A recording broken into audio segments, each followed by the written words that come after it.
Assalamualaikum warahmatullahi wabarakatuh. Alhamdulillah, alhamdulillahi rabbil alamin. Nahmatuhu wa nasta'inuhu wa nastaghfiruhu. Wa na'udzu billahi min syururi anfusina wa sayyiati a'malina. May yahdihillahu fala mudhillalah wa may yudhlilhu fala hadiyalah. Asyhadu an la ilaha illallah wahdahu la syarikalah wa asyhadu anna Muhammadan abduhu wa rasuluh. Rabbi shrah sadri wa yassir li amri wahlul 'uqdatam min lisani yafqahu qawli. Allahumma shalli ala Muhammad wa ala ali Muhammad. Amma ba'du. Qala Allah Ta'ala fil Qur'anul Karim. A'udzu billahi minas syaitonir rajim. Bismillahirrahmanirrahim. Syahrul Ramadan alladzi unzila fihil Qur'an hudal linnasi wa bayyinati minal huda wal furqan. Shadaqallahul azim. Bapak Ibu, adik-adik dan seluruh pemirsa MPK TV rahimani wa rahimakumullah. Puji syukur kita hadirkan kehadirat Allah Subhanahu wa Ta'ala yang telah memberikan kecukupan kepada kita. Allah pasti akan memberikan semua yang kita butuhkan, walaupun Allah belum tentu memberikan semua yang kita inginkan. Apakah Allah tidak sayang? Apakah Allah tidak mampu? Allah sayang dan Allah mampu. Tetapi mungkin apa yang kita inginkan akan berakibat buruk bagi masa depan kita. Oleh karena itu, kita berhusnudzon kepada Allah Subhanahu wa Ta'ala apabila keinginan kita belum diberikan. Bagaimana supaya kita selalu bisa istiqomah dalam bersyukur?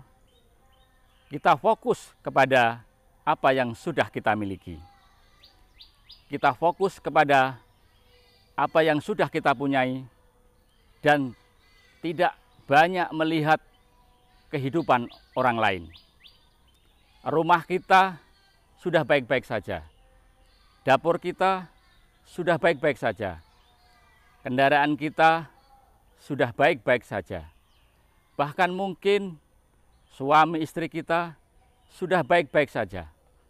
Tetapi kalau kita banyak melihat kehidupan orang lain, melihat rumah orang lain, melihat dapur orang lain, melihat kendaraan orang lain, atau bahkan melihat suami istri orang lain yang lebih dari kita, maka rasa syukur itu akan semakin berkurang.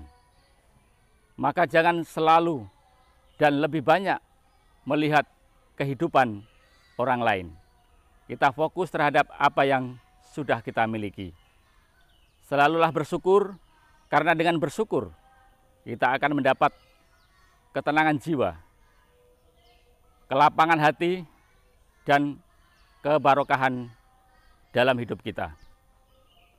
Jangan bahagia baru bersyukur, bersyukurlah pasti kita akan bahagia. Kepada Allah kita bersyukur dan kepada Allah kita menggantungkan segala urusan kehidupan kita. Sholawat serta salam semoga tercurah limpahkan pada junjungan kita Nabi Agung Muhammad Sallallahu Alaihi Wasallam yang menjadi suri teladan dalam kehidupan kita. Karena beliaulah kita tahu apa yang kita lakukan ketika seekor lalat jatuh dalam gelas minuman kita. Karena beliaulah kita tahu apa yang harus kita lakukan ketika kita bangun di tengah malam. Karena beliaulah kita tahu bagaimana adab-adab dan sopan santun ketika kita makan, dan lain sebagainya. Seandainya Islam ini adalah suatu bangunan yang besar dan megah, maka tidak ada satu ruang pun yang tidak diatur SOP-nya. Maka dari itu, marilah kita selalu beriktiba kepada Rasulullah Shallallahu Alaihi Wasallam dan menjadikan beliau teladan dalam kehidupan kita. Bapak, Ibu, adik-adik, dan seluruh pemirsa MPK TV rahimani wa rahimakumullah. Sekarang adalah tanggal 17 Ramadan. Ada peristiwa nuzulul Quran, peristiwa turunnya Al-Quran. Ramadan disebut juga dengan Syahrul Quran, bulannya Al-Quran. Karena pada bulan Ramadan Allah pertama kali menurunkan Al-Quran. Sebagaimana firman Allah dalam surat Al-Baqarah ayat 185. Syahrul Ramadan alladzi unzila fil Quran hudal linnasi wa bayyinati minal huda wal furqan. Bulan Ramadan, bulan yang di dalamnya diturunkan Al-Quran sebagai petunjuk bagi manusia dan penjelas bagi petunjuk-petunjuk tersebut serta pembeda antara yang hak dan yang batil. Maka dari itu kita berbanyak membaca Al-Quran, bahwa Al-Quran adalah kitab suci, bahwa Al-Quran adalah wahyu dari Allah Subhanahu wa Ta'ala yang diberikan kepada Rasulullah Muhammad Sallallahu Alaihi Wasallam melalui perantara malaikat Jibril. Kita harus yakin dan memang tidak ada keraguan bahwa Al-Quran adalah benar, bahwa Al-Quran adalah autentik dan tidak diragukan lagi. Dzalikal kitabul la raiba fi. Tapi meyakini tidak hanya sekedar meyakini, kita harus wujudkan dengan perbuatan.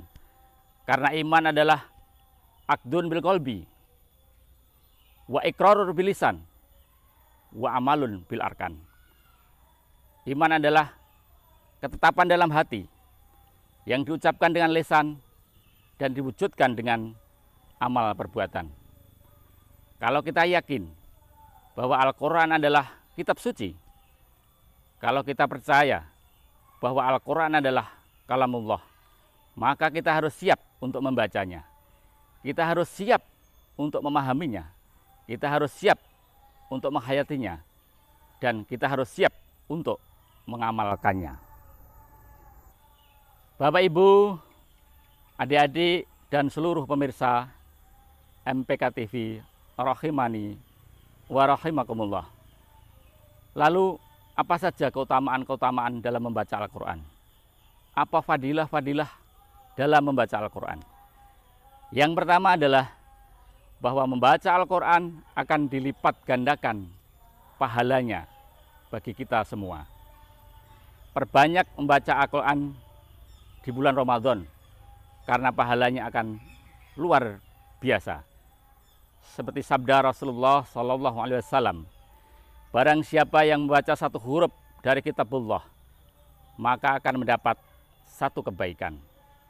Dan satu kebaikan itu akan dilipat gandakan 10 kali lipat. Allah mengatakan alif lam mim bukan satu huruf, tetapi alif satu huruf, lam satu huruf, dan mim satu huruf. Maka dari itu, janganlah ada satu hari pun yang terlewat tanpa membaca Al-Quran. Bapak, Ibu, adik-adik, dan seluruh pemirsa MPK TV, rahimani wa rahimakumullah. Keutamaan yang kedua adalah bahwa besok kita akan mendapatkan syafaat dari Al-Quran yang sudah kita baca. Di saat orang besok sibuk mencari pertolongan, maka Al-Quran yang kita baca akan datang dengan membawa pertolongan.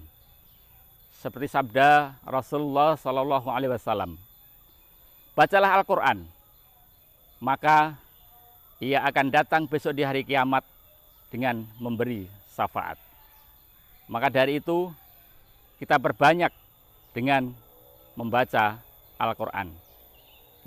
Kita cintai dunia ini sekedarnya saja, tapi kita cintai Al-Quran dengan sungguh-sungguh, dengan sepenuh hati, karena itu akan kekal abadi.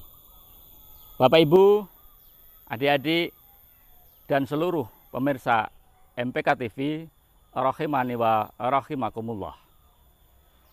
Sedangkan keutamaan membaca Al-Quran yang ketiga adalah kita akan mendapat ketenangan dan kedamaian dalam hidup ini.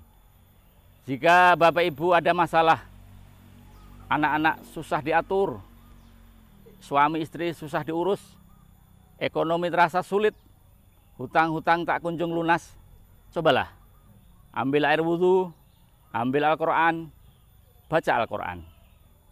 Jika kita sungguh-sungguh dengan ikhlas dan suci hati, kita membaca Al-Quran karena Allah, insya Allah hati kita akan tenang, hidup kita akan damai, keluarga kita akan jadi keluarga yang sakinah, mawadah, warahmah. Semoga Allah Subhanahu wa Ta'ala menjadikan kita orang-orang yang ahli Al-Quran. Amin, amin, ya Robbal Alamin. Ubur-ubur ikan lele, tidak lupa ikan sepat. Jadikan Al-Quran pegangan hidup, pasti kita akan selamat dunia akhirat. Demikian kultum yang bisa saya sampaikan. Ada kurang lebihnya saya mohon maaf yang sebesar-besarnya. Fastabiqul khairat. Assalamualaikum warahmatullahi wabarakatuh.